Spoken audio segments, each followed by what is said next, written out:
마가복음 14장 66절부터 72절입니다.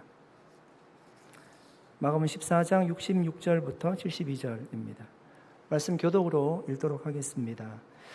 베드로는 아래 뜰에 있더니 대제사장의 여종 하나가 와서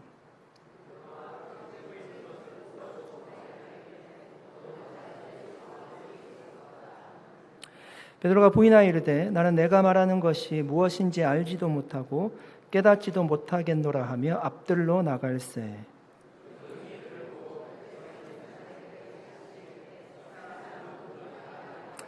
또 부인하더라. 조금 후에 곁에 서 있는 사람들이 다시 베드로에게 말하되 너도 갈릴리 사람이니 참으로 그 도장이니라.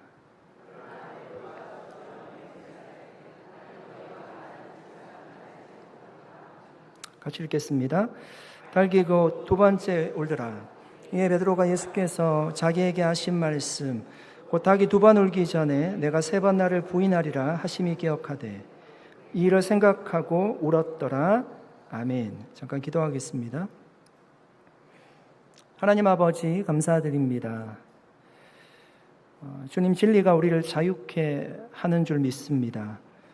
이 시간 우리를 진리이신 예수 그리스도께로 인도하여 주시며 주님이 주시는 말씀으로 진리를 깨닫게 하시며 육적으로나 영적으로 우리를 얽매고 있는 모든 것으로부터 자유하게 되는 은혜의 시간이 되게 해 주시옵소서. 성령님께서 우리에게 깨닫는 지혜와 은혜를 주시기를 간절히 기원하올 때 예수님의 이름으로 기도드립니다. 아멘. 여러분 핸드폰을 다 사용을 하실 텐데요. 핸드폰 배터리가 100% 차 있을 때와 핸드폰 배터리에 불이 들어왔을 때 한 5% 정도 있을 때 우리의 핸드폰 사용이 아마 달라질 겁니다. 100% 배터리가 있을 때는 우리가 하고 싶은 것을 다 할 수 있습니다. 영상을 보기도 하고 사진을 찍기도 하고 검색을 하는 것도 아주 자유롭게 할 수 있을 것입니다. 그런데 한 5% 정도 남으면 일단 우리의 마음이 초조해지기 시작합니다. 그리고 어떤 분들은 아마 화면 밝기를 어둡게 할 거고요. 사용하지 않는 앱들을 닫게 될 겁니다.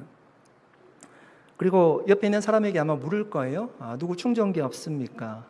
보조 배터리 잠깐 사용할 수 있을까요? 이렇게 아마 물을 겁니다. 그런데 여러분 가만히 생각해 보면 우리의 마음에도 배터리가 있습니다. 평안할 때 아무런 걱정이 없을 때는 우리는 주님, 내가 주님을 믿습니다. 주님 따르겠습니다. 라고 우리의 고백이 아주 자연스럽게 나올 겁니다. 그런데 우리의 마음의 배터리가 떨어질 때 다급한 상황이 닥치고 어려움이 닥치고 고난이 찾아오면 그런 고백이 아마 사라지게 될 겁니다. 평소와는 전혀 다른 나의 모습을 보게 될 거예요. 배터리가 떨어지니까 아마 마음이 불안해지게 될 겁니다. 여러분 오늘 본문의 베드로가 딱 그렇습니다. 불과 몇 시간 전까지만 해도 그의 믿음은 100%처럼 보였습니다. 적어도 그가 자신을 평가하기에는 내 믿음 100%라고 아마 생각했던 것 같습니다. 다 주님을 버릴지라도 주님, 저는 주님을 버리지 않겠습니다. 사람들이 나를 죽일지언정 저는 정말 주님을 부인하지 않겠습니다. 아주 자신 있게 대답했습니다. 그런데 대제사장 집의 뜰 앞에 와보니까 자신의 마음의 배터리가 떨어졌다는 것을 그때 알게 됩니다. 예수님 붙잡혀 계시고 자신도 동일하게 예수와 같이 붙잡힐 수도 있고 감옥에 갈 수도 있고 내가 죽을 수도 있다라는 위협이 닥쳤을 때 그는 두려움을 느꼈습니다. 그때 베드로는 어떻게 행동했을까요? 66절 말씀입니다. 베드로는 아랫뜰에 있더니 대제사장의 여종 하나가 와서. 여러분, 예수님이 지금 어디에 계실까요? 오늘 본문에는 나와 있지 않지만 우리가 살펴봤던 성경을 보시면 예수님은 대제사장 집 안에 있습니다. 지난주에 말씀을 나누었듯이 거기에서 신문을 당하고 있어요. 사람들이 예수님의 얼굴에 침을 뱉고 그 얼굴을 가리고 주먹으로 때렸다고 합니다. 선지자 노릇해보라 이렇게 이야기했습니다. 누군지 맞춰보라는 것입니다. 반면에 여러분 지금 베드로는 어디 있을까요? 저를 보시면 안 되고 성경에 답이 있습니다. 아까 66절 우리가 읽어봤지만 베드로는요 아랫뜰에 있어요. 아랫뜰에서 무엇을 했는가 하면 불을 쬐고 있었대요. 그러니까 불을 쬐면서 사람들과 지금 대화를 나누고 있습니다. 그런데 갑자기 한 여종이 자신을 향해서 질문하는 거예요. 너도 나사렛 예수와 함께 있었도다. 갑자기 추궁하기 시작하는 겁니다. 여러분, 예수님과 베드로는 지금 같은 시간에 같은 장소에 있어요. 크게 보면 그냥 대제사장 집 안에 있는 것입니다. 그런데 두 사람 다 지금 질문을 받고 있잖아요. 예수님도 질문을 받고 있고 베드로도 질문을 받고 있습니다. 그런데 예수님과 베드로가 대답하는 방식은요 전혀 달랐습니다. 예수님은 그들이 그렇게 물어봤죠. 내가 찬송받을 이의 그리스도냐? 내가 찬송받을 이의 그리스도냐? 이 물음에 주님은 내가 그니라 이렇게 대답했어요. 그러니까 자신의 신분을 정확하게 이야기했습니다. 그런데 베드로에게 그 여종이 묻습니다. 너도 나사렛 예수와 함께 있었도다. 그 질문에 여러분 베드로가 어떻게 이야기합니까? 나는 내가 하는 말을 이해하지 못한다라고 이야기하고 있어요. 깨닫지 못한다라고 이야기합니다. 부인했습니다. 여러분, 베드로를 추궁한 사람이 누구입니까? 대제사장이었습니까? 아니면 사내들의 공회 회원이었습니까? 아니면 로마에서 보냄받은 총독이었습니까? 로마 군사들이었습니까? 그런 힘 있는 사람이 아니었어요. 한 여종이 지금 묻고 있는 것입니다. 여러분, 유대 사회에서 그 여종이라는 신분은요, 사회적으로 법적인 어떤 권위나 효력이 전혀 없던 사람이에요.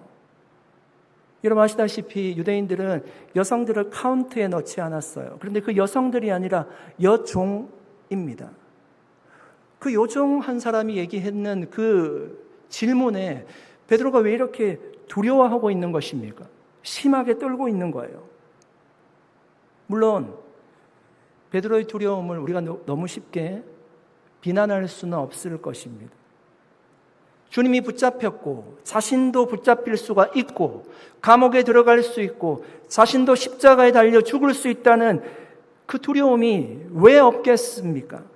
아마 이런 베드로의 마음속에는 두 가지 마음이 동시에 있었을 거예요. 스승인 예수를 걱정하는 마음이 있었어요. 겟세마네 동산에서 모든 제자가 다 도망칠 때요, 자신은 도망치지 않았어요. 끝까지 내가 주님을 따르겠다는 마음을 가지고요, 대제사장의 집 앞까지 왔습니다. 그런데 한편으로는 그런 마음도 있는 거예요. 두려운 거예요. 혹시 내가 예수의 제자라는 것이 밝혀지면 나도 잡혀가는 것은 아닐까? 나도 사형에 처해지는 것은 아닐까? 그래서 예수님이 정말 걱정이 되기는 하지만 내가 예수님의 제자라는 사실은 드러내고 싶지 않은 거예요. 사랑하는 여러분, 저와 여러분에게 이런 모습은 없습니까? 우리도 예수님께 가까이 있고 싶어 합니다. 여러분 오늘도 예배하는 자리에 나오셨잖아요. 평소에도 주님 만나기를 원하시잖아요. 우리도 주님 근처에 있고 싶어 합니다. 그렇지만 예수님께 우리가 속한 사람이라는 그 이유 때문에 어려움을 당하는 대가를 치르고 싶지는 않습니다. 예를 들면 우리가 예수님을 믿어요. 그리고 예수님께 은혜를 받기를 원해요. 주님이 나를 축복해 주시기를 원합니다. 주님이 내 마음 가운데 평강을 주시기를 원합니다. 그런데 예수님을 믿는 것 때문에 내가 손해보는 것은 원하지 않아요. 내가 가진 것을 포기하고 싶은 마음도 별로 없어요. 예수님을 위해서 봉사하며 희생하는 삶도 별로 좋지 않은 것 같아요. 여러분, 우리도 만약 이렇게 주님을 믿는다면 어떤 모습으로 신앙생활을 할까요? 여러분, 우리는 예수님을 떠나지는 않을 겁니다. 예수님 근처에 있을 겁니다. 그런데 아주 예수님 근처로 가기에는 아마 약간 부담스럽게 생각이 들 겁니다. 집 안으로는 안 들어가는 거예요. 집 안에는 예수님이 계시는데 나는 바깥들에 있는 거예요. 그 정도 간격을 두고 신앙생활을 하기를 원하는 거예요. 너무 가까이 가면 주님이 나에게 너무 부담스러운 말씀을 하시면 어떨까? 어떻게 할까? 약간 거리를 두는 거죠. 왜 그렇게 신앙생활을 할까요?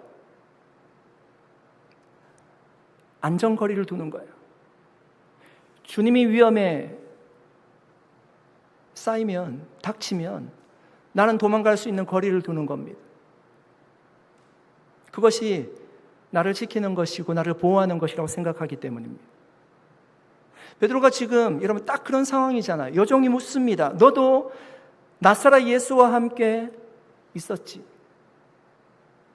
여러분 여종의 질문을 한번 들어보십시오.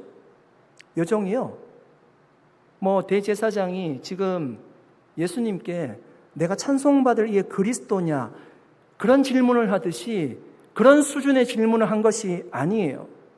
예를 들면 내가 예수를 하나님의 아들로 믿는지, 내가 예수를 메시아로 믿는지, 그리스도로 믿는지 그런 질문한 거 아니에요.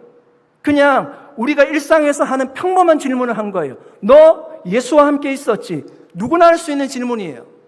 너 예수와 함께 있었지? 평범한 질문이지 않습니까? 여러분, 이 평범한 질문 속에 제자의 정체성이 담겨 있어요. 예수님의 제자는 누구일까요? 예수님께서 12제자를 부르실 때 주님이 명확하게 말씀했어요. 그들을 부른 이유를 말씀했어요. 너희가 나와 함께 있게 하려고 내가 너를 불렀다라고 말씀했어요. 제자들에게. 주님의 제자는요, 주님과 함께 있는 사람이 주님의 제자입니다. 사랑하는 여러분, 저와 여러분은 예수님의 제자이십니까? 우리는 많은 일들을 하고 때로는 많은 사역들을 하며 지내기도 합니다. 한 주간이 얼마나 바쁘게 지나갑니까? 그렇게 살아가실 겁니다. 그런데 우리가 바쁜 일 때문에 우리가 예수님과 함께하는 시간이 줄어들고 있다라면 우리는 내가 예수의 제자라는 정체성을 잃어버리고 있는 것입니다. 열심히 일을 하고 가정을 위해서 헌신하고 직장을 다니고 열심히 살고 있지만 내가 주님과 지금 멀어지고 있다면, 함께 하고 있지 않다면 나는 예수의 제자라는 정체성을 잃어가고 있는 것입니다. 베드로는 너도 예수와 함께 있었느냐는 그 평범한 질문 앞에서 그것을 부인했습니다. 예수와 함께 있지 않았다는 거예요. 그 말을 해석해 보면 이런 거죠. 나는 예수의 제자가 아니라는 것입니다. 여러분, 3년 동안 예수님과 동고동락하며 지냈어요. 생업을 포기하고요, 가정을 뒤로하고요, 예수님을 따랐어요. 그런데 자신의 입술로 고백하는 거예요. 나는 예수의 제자가 아니라는 거예요. 여러분, 우리 스스로에게 질문을 한번 던져보십시오. 우리도 예수를 믿고 있고 주일마다 예배하고 있고 봉사하려고 노력하고 있습니다. 우리가 예수의 제자입니까? 베드로는 나는 내가 무슨 말을 하고 있는지 모르겠다고 했어요. 그 상황을 그냥 빨리 모면하고 싶었을 것입니다. 여러분, 베드로가 처음부터 내가 예수님을 3번 부인하겠다라고요 결정하고 작정하고 이야기했던 것은 아닐 것입니다. 처음에는 그냥 이 난처한 순간을 그냥 빨리 지나가고 싶었을 것입니다. 그 작은 타협이 예수를 저주하기까지 커졌던 것입니다. 아브라함과 조카 롯의 가축이 너무나 많아졌어요. 함께 있기가 어려워졌습니다. 그래서 아브라함이 조카 롯에게 얘기하는 겁니다. 네가 선택해서 좋은 땅을 선택해서 이제 독립하라고 했어요. 롯이 눈을 들어서 보니까 요단 땅이 너무나 좋게 보이는 겁니다. 땅이 기름지고 또 물이 많았다고 해요. 성경에 보면 정확하게 어떻게 표현하는가 하면 여호와의 동산 같고 애굽 땅과 같았다, 그렇게 표현합니다. 그 땅이 너무너무 좋아 보였습니다. 나는 요단 땅으로 가겠습니다. 결정했습니다. 그런데 요단을 결정하고요, 성경에 보면 아주 흥미로운 말씀이 기록되어 있어요. 창세기 13장 12절에 이렇게 말씀합니다. 같이 한번 읽어볼까요? 같이 읽겠습니다. 아브라함은 가나안 땅에 거주하였고 롯은 그 지역의 도시들에 머무르며 그 장막을 옮겨 소돔까지 이르렀더라. 여러분, 이 말씀을 잘 보십시오. 롯이요, 처음부터 나는 그 소돔 땅 한 중간에 들어가서 한복판에 들어가서 집을 짓고 살겠다라고 생각한 건 아니었습니다. 그러니까 요단은 큰 개념이잖아요. 그 요단 안에 지금 소돔이 있는 거잖아요. 그러니까 어떻게 처음 생각했는가 하면 그냥 한 걸음 한 걸음 옮겼다는 거예요. 그리고 요단 근처에 갔어요. 요단에 들어가지 않았어요. 주변의 도시들에 살았다고 얘기하고 있지 않습니까? 그러니까 아마 롯도 들었던 것이 있을 거예요. 그러니까 소돔은 타락한 사람들이 살았던 곳이라는 것을 들었을 거예요. 그곳은 위험하다는 것을 알고 있었을 거예요. 안 들어갔다고요. 한 걸음 한 걸음 갔어요. 그 주변에 살았습니다. 그런데 창세기 19장에 보시면 뭐라고 말씀하는가 기록되어 있는가 보면요, 소돔 성문에 앉아 있다고 합니다. 무슨 말인가 하면, 이런 당시에 고대 사회에서 문이라고 하는 것은 출입하는 문을 이야기하는 것이 아니에요. 그 문은 사람들이 아주 중요한 논의를 하던 장소였어요. 그리고 재판이 열리는 곳이기도 했습니다. 그러니까 롯이 지금 소돔 성문에 앉아 있다는 것은요, 소돔 성 안에 깊이 들어가 있다는 의미입니다. 사랑하는 여러분, 이것이 작은 타협의 무서움이에요. 타협은 처음부터 많은 걸음 우리에게 걷게 하는 것이 아니라 딱 한 걸음만 옮기게 합니다. 여기까지는 괜찮아. 이 정도는 괜찮아. 그렇게 시작하는 거예요. 그러다가 여러분, 어느 날 뒤를 돌아보면 내가 처음 서 있던 자리에서 굉장히 멀리 떨어져 있다는 것을 알게 될 겁니다. 사랑하는 여러분, 죄의 유혹은 처음부터 우리를요, 그냥 낭떠러지로 밀어버리지 않습니다. 한 걸음 한 걸음 죄의 유혹은 우리를 낭떠러지로 인도합니다. 그래서 우리가 여러분 스스로에게 질문을 해야 될 것은, 이것이 내가 선택하는 지금 이것이 큰 죄인가 작은 죄인가, 그것을 고민하지 않는 거예요. 중요한 질문은 무엇인가 하면, 내가 선택하는 걸음이 한 걸음이 하나님과 가까이 하는 선택인지 아니면 하나님과 멀어지게 하는 선택인지를 고민해야 됩니다. 작은 타협, 작은 균열이 결국 하나님과 우리 사이를 완전히 멀어지게 하기 때문입니다. 여러분, 기도 한 번 하지 않았다고 당장 무너지는 사람 없어요. 예배 한 번을 빠졌다고요, 그날 바로 하나님을 떠나는 사람 없어요. 작은 거짓말 하나 했다고 하나님을 찬양하지 않는 사람 없습니다. 마음에 누군가를 미워하는 감정을 품었다고 갑자기 신앙이 없어지는 것도 아닙니다. 여러분, 사실은요, 그래서 더 위험한 거예요. 아무 일도 일어나지 않는 것처럼 보이잖아요. 괜찮을 것처럼 보이잖아요. 그래서 위험한 거예요. 그런데 그것이 반복되기 시작하면 우리의 마음이 조금씩 굳어지고요, 하나님과 멀어지게 될 것입니다. 예전에는 죄를 지으면 마음이 아팠어요. 이제는 별로 마음이 아프지 않아요. 예전에는 예배를 빠지면 마음이 불편했어요. 근데 이제는 괜찮아요. 예전에는 거짓말을 하면 양심에 찔렸어요. 이제는 자연스러워요. 예전에는 하나님과 멀어진 것 같으면 두려웠어요. 근데 이제는 아무런 감정이 없어요.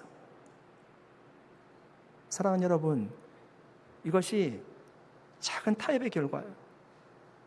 작은 죄에 타협하는 것이 무서운 이유는 죄가 더 이상 불편하지 않은 거예요. 작은 타협이 반복되면 우리의 영적인 감각이 둔해질 겁니다. 사랑하는 성도 여러분, 오늘 우리의 믿음을 무너뜨리는 것이요, 거대한 박해가 아닙니다. 베드로를 흔든 것은 로마의 병사들이 겟세마네 동산에 찾아왔을 때 베드로를 이긴 것이 아니었어요. 칼을 들고 있을 때 베드로는 칼로 맞섰습니다. 주님을 지키겠다라고 했습니다. 그를 흔든 것은요, 작은 여종의 한마디였습니다. 너도 나사렛 예수와 함께 있었지. 그 말에 긍정을 하지 못했어요. 그 작은 타협이 그를 무너뜨렸습니다. 사랑하는 여러분, 이 말씀 앞에 오늘 우리의 마음을 살펴보시기를 바랍니다.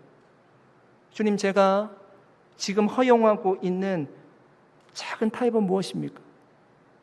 그것을 여러분 발견하는 그때가 작은 타협을 끊어낼 절호의 기회입니다. 가장 빠른 때입니다. 하나님과 멀어지지 않을, 주님과 멀어지지 않을 가장 빠른 때입니다. 그때 돌이켜야 됩니다. 믿음의 실패는 여러분 작은 타협에서 시작됩니다. 한 번이 두 번 되고 두 번이 세 번 되는 것입니다. 그러므로 믿음을 지키는 삶 역시 작은 순종에서 시작됨을 믿고 주님이 돌이키라고 보여주실 때 믿음의 선택을 할 수 있는 저와 여러분 될 수 있기를 예수님의 이름으로 간절히 축원드립니다. 우리 69절 말씀 같이 읽어보겠습니다. 69절 같이 읽겠습니다. 여종이 그를 보고 곁에 서 있는 자들에게 다시 이르되 이 사람은 그 도당이라 하되. 이런 베드로는 첫 번째 위기를 잘 넘겼다라고 아마 생각했을 수 있을 것입니다. 그런데 그 여종이요, 이번에는 베드로에게 직접 이야기하지 않습니다. 베드로 곁에 있던 사람들에게 이야기하는 겁니다. 이 베드로, 이 사람 나사렛 예수와 함께 같이 있던 사람이야, 그 도당이야 라고 그 옆에 있던 사람에게 이야기하는 거예요. 위기를 넘긴 것이 아니라 자신의 사실을 한 사람이 알고 있다가요, 여러 사람이 알고 있게 되었어요. 베드로 입장에서는 더 두려움이 커질 수밖에 없는 상황이 된 것입니다. 여러분, 그때 베드로가 어떻게 반응했습니까? 70절에 아주 짧게 대답합니다. 또 부인하더라. 여러분, 한 번 부인하고 나면 다음에는 진실을 말하기가 어려워집니다. 한 번 거짓말을 하면 그 거짓말을 덮기 위해서 더 큰 거짓말을 하게 되는 것과 같습니다. 그런데 여기서 끝나지 않죠. 점점 상황이 더 심각해졌습니다. 70절 말씀입니다. 같이 한번 읽어보겠습니다. 같이 읽겠습니다. 또 부인하더라. 조금 후에 곁에 서 있는 사람들이 다시 베드로에게 말하되 너도 갈릴리 사람이니 참으로 그 도당이니라. 여러분, 이제는요, 한 여종이 베드로에게 너 갈릴리 사람이지 이렇게 물어보는 것이 아니라 그 여종의 이야기를 들었던 사람들이 베드로에게 묻는 것입니다. 너도 갈릴리 사람이니 참으로 그 도당이니라. 확신을 가지고 이야기하는, 참으로 그 도당이니라. 여러분, 그들은요, 나름대로 근거를 가지고 이야기하고 있습니다. 예수님이 여러분 어디 출신입니까? 제 얼굴에 답이 써 있지 않고요. 예수님이 어디 출신이죠? 태어난 것은 유대 베들레헴에서 태어났지만 예수님 자란 것은 갈릴리에서 자랐습니다. 그러니까 거기에 있던 사람들이 예수님이 유대 베들레헴에서 태어났다는 것을 알 수 없어요. 여러분이 제 고향을 알 수 없듯이. 그러니까 갈릴리 사람이라고 그들은 생각하고 있습니다. 근데 베드로 보고도 얘기하는 거예요. 너 갈릴리 사람이라는 거예요. 왜 갈릴리 사람이라는 것이 드러나게 되었을까요? 갈릴리 사람들은요, 말투와 억양의 특징이 있었대요. 마태복음 26장 73절에 사람들이 베드로에게 이렇게 말합니다. 조금 후에 곁에 섰던 사람들이 나와 베드로에게 이르되 너도 진실로 그 도당이라. 내 말소리가 너를 표방한다 하거늘. 말이 다른 거예요. 여러분, 우리도 처음 만나는 사람과 대화를 나누다 보면 대충은 이분이 어디 지역에서 오신 분인지 어느 지역 출신인지 아마 대충은 짐작할 수 있을 것입니다. 제가 서울에서 사역을 처음 시작할 때 제가 제 출신을 속이려고 했던 것은 전혀 아니고요.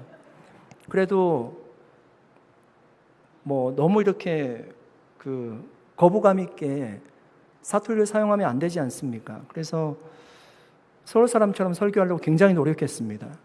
그런데 이상하게 제가 웃기려고 한 말이 아닌데 이상한 타임에서 웃는 사람들이 꼭 있습니다. 그러니까 제 말투가 서울 사람이 들었을 때는 뭔가 이상한 거예요. 이게 자연스럽지가 않은 거예요. 지금은 그래도 많이 좋아졌습니다. 자연스럽지가 않은 것입니다. 갈릴리는요, 예수님의 주요 사역지였어요.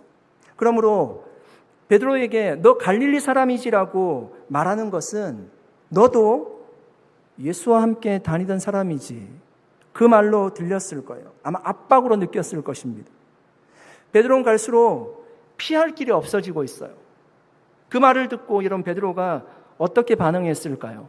71절 말씀입니다. 같이 한번 읽어보겠습니다. 그러나 베드로가 저주하며 맹세하되 나는 너희가 말하는 이 사람을 알지 못하노라 하니. 처음에 베드로는요, 너도 그 도당이라 이렇게 이야기했을 때, 갈릴리 사람이지 이렇게 물어봤을 때 그냥 여종이 말하는 것을 내가 이해하지 못한다고 얘기했어요. 깨닫지 못한다라고 얘기했어요. 두 번째는 그냥 부인했습니다. 세 번째 보니까 저주하고 맹세했대요. 그 부인의 강도가 더 세지고 있죠. 여러분, 저주하고 맹세했다는 것은 어떤 의미인가 하면 내 말이 거짓이라면 하나님이 나를 심판해도 된다는 거예요. 그것을 맹세했다는 것입니다. 여러분, 베드로는요, 불과 몇 시간 전에 무슨 고백을 했습니까? 예수님이 너희가 다 나를 버릴 거라고 주님이 말씀하셨어요. 그때 주님, 이 제자들 다 버릴지라도 나는 버리지 않겠습니다. 내가 죽을지언정 주님을 부인하지 않겠습니다. 라고 말했던 사람이에요. 그런데 불과 몇 시간 뒤에 베드로는 나는 그 사람 모른다고 이야기합니다. 그것을 증명하기 위해서요, 저주하고 맹세했습니다. 여러분, 어떻게 몇 시간 만에 이렇게 마음이 달라질 수 있을까요? 저는 베드로의 마음이 진심이었다라고 믿어요.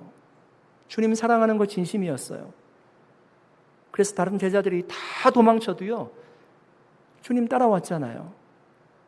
끝까지 그래도 주님 사랑하는 마음 가지고 있었습니다. 그럼에도 불구하고 여러분, 베드로가 놓치고 있는 것이 있었다면 자기 자신을 너무 믿었던 거예요. 다 주님을 버릴지라도 나는 그리하지 않겠다라고 했습니다. 여러분, 이 말씀에서 가장 위험한 단어는요, 나는이라는 단어예요. 나는. 베드로는 자신은 뭔가 다른 사람보다 더 특별한 사람이라는 뭔가 자신감, 자부심을 가지고 있었던 것 같아요. 그런데 여러분, 그런 확신이요, 자기 확신이 오히려 베드로를 무너뜨렸습니다. 사실 베드로에게는 스스로 큰 두려움을 이길 힘이 없었던 것입니다. 여러분, 성경에서 자신의 힘을 지나치게 믿었던 사람을 한번 떠올려 보십시오. 누가 생각이 나십니까? 아마 힘이라고 하면 삼손이 생각날 거고요. 엄청난 힘을 가지고 있었죠. 나귀 턱뼈로 1000명을 죽이기도 하고 성문의 문짝을 떼어오기도 하고 사자를 찢어 죽이기도 했습니다. 그러니까 삼손이 가질 수 있는 생각은 당연해요. 내가 내 힘 가지고 살아가는 것입니다. 자기 자신 확신하며 살아가는 것입니다. 그런데 그 힘이 그냥 생긴 것이 아니라 하나님 주신 거였거든요. 하나님 그 힘을 가져가시니까 그가 얼마나 비참한 사람이 되었습니까? 저는 성경에서 지혜로운 사람을 한번 생각해 보니까 야곱이 생각이 났어요. 야곱은 그의 인생을 정말 사람의 지혜지만 굉장히 지혜롭게 살았던 사람이에요. 속이면서까지 지혜롭게 살았습니다. 팥죽 한 그릇에 장자의 명분을 사기도 하고요. 염소틀로 꾸며가지고 장자인 척 큰 축복을 받기도 했습니다. 돌아올 때는 삼촌 집에 피했다가 다시금 가나안 땅으로 돌아올 때는 형 에사가 자신을 죽이려고 하니까 자신의 재산을 두 때로 나누었습니다. 한때는 잃어버리고 한때는 내가 지키겠다는 것입니다. 그렇게 평생 자신의 지혜로 살아온 사람입니다. 그런데 야복 강가에서 그가 주님을 만나지 않습니까? 야곱이란 이름은 내가 발꿈치를 잡았다는 이름이에요. 주님이 그에게 이스라엘이라는 이름을 주셨어요. 내가 너를 위해 싸울 것이라는 이름이에요. 이제는 내 힘이 아니라 나의 힘으로 살라는 것입니다. 여러분, 우리도 신앙생활을 오래 하면서 가지게 되는 생각들이 있어요. 신앙생활을 오래 하면 당연히 더 주님을 의지해야 되는데, 그러니까 이 정도는 내가 할 수 있다고 생각하는 것입니다. 내가 신앙생활 몇 년 했는데 이런 생각을 하게 되죠. 나는 충분히 능력이 있다고 생각합니다. 여러분, 세상에 나와 있는 자기계발서를 다 보십시오. 동일하게 이야기하는 것이 내 안의 잠재력을 확신하라고 얘기합니다. 자기 확신을 가지라고 얘기합니다. 신앙적으로 보면요, 굉장히 위험한 것입니다. 기독교는 내가 죽을 때 예수가 살아난다고 말씀하고 있어요.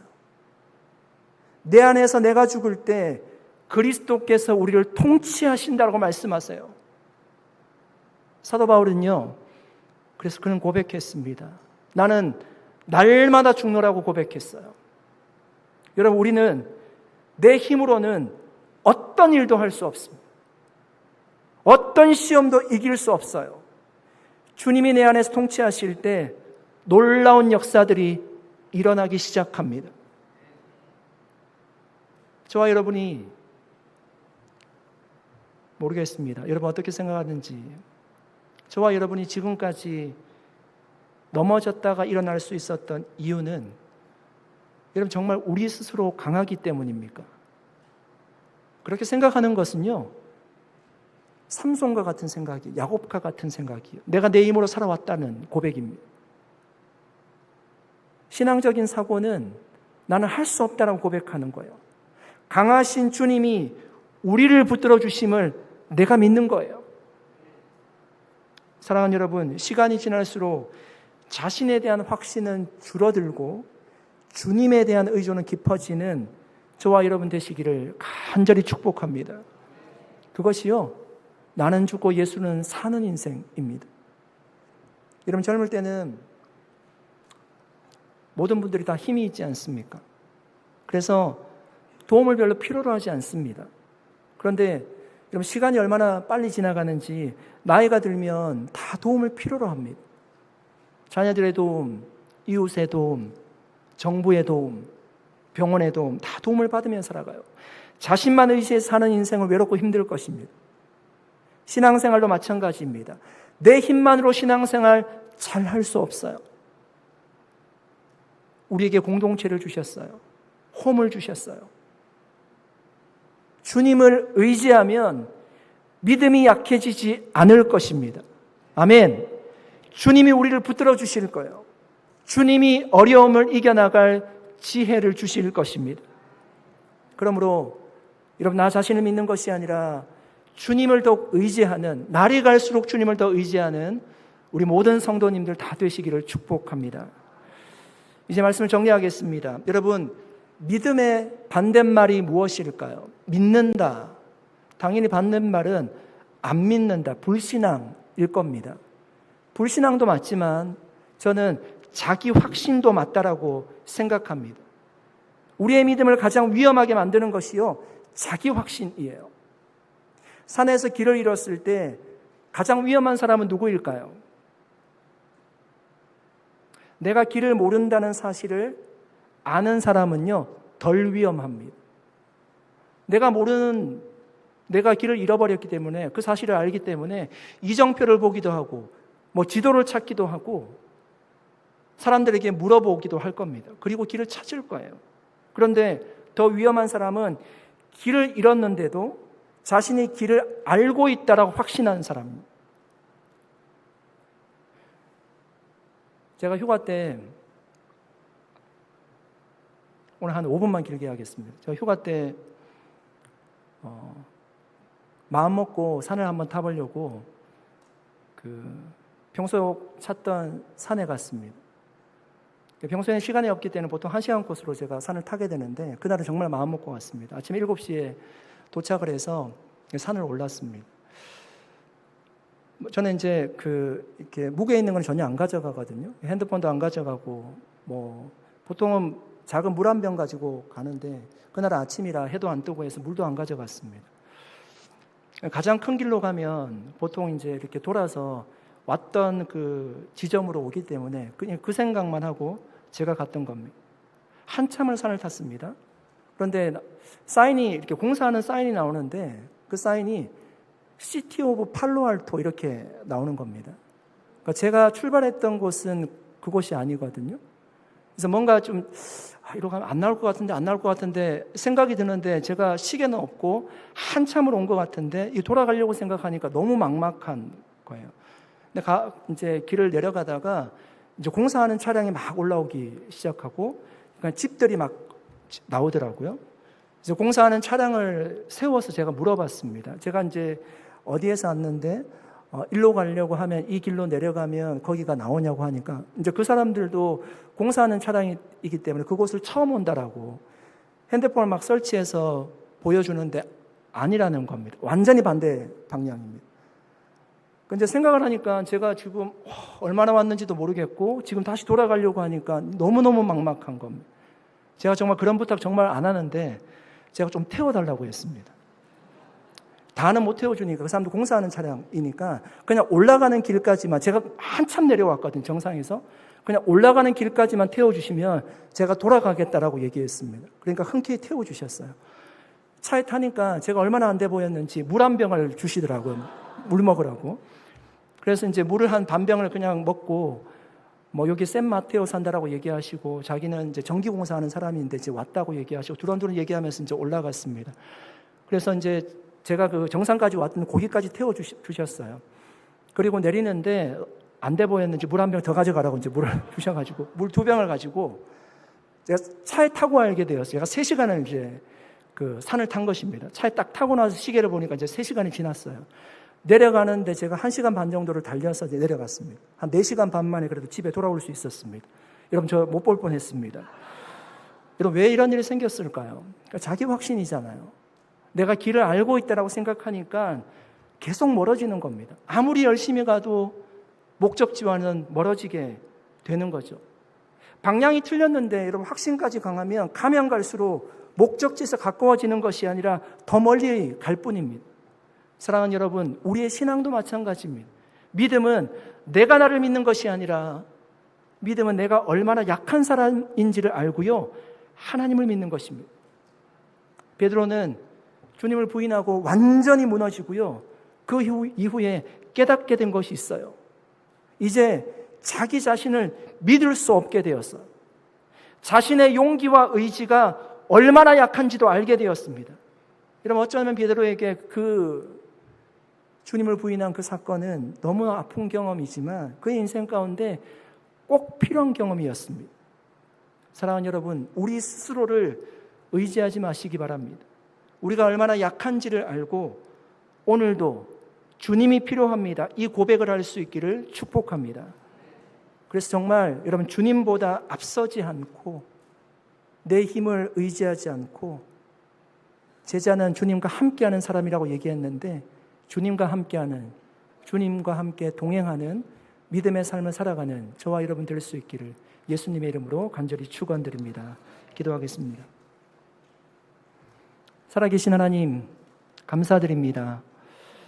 오늘 함께 주님의 말씀을 나누었습니다. 하나님, 우리가 제자로서 삶을 살아갈 수 있도록 인도하여 주시옵소서. 작은 타협에 무너지지 않도록 도와주시고 나 자신을 확신하는 마음도 내려놓게 하여 주셔서 주님을 가까이 하고 주님을 따르는 제자의 삶을 살 수 있도록 인도하여 주시옵소서. 감사드리옵고 예수님의 이름으로 기도드립니다. 아멘. 우리 자리에 일어나셔서 마지막 찬양 부르겠습니다.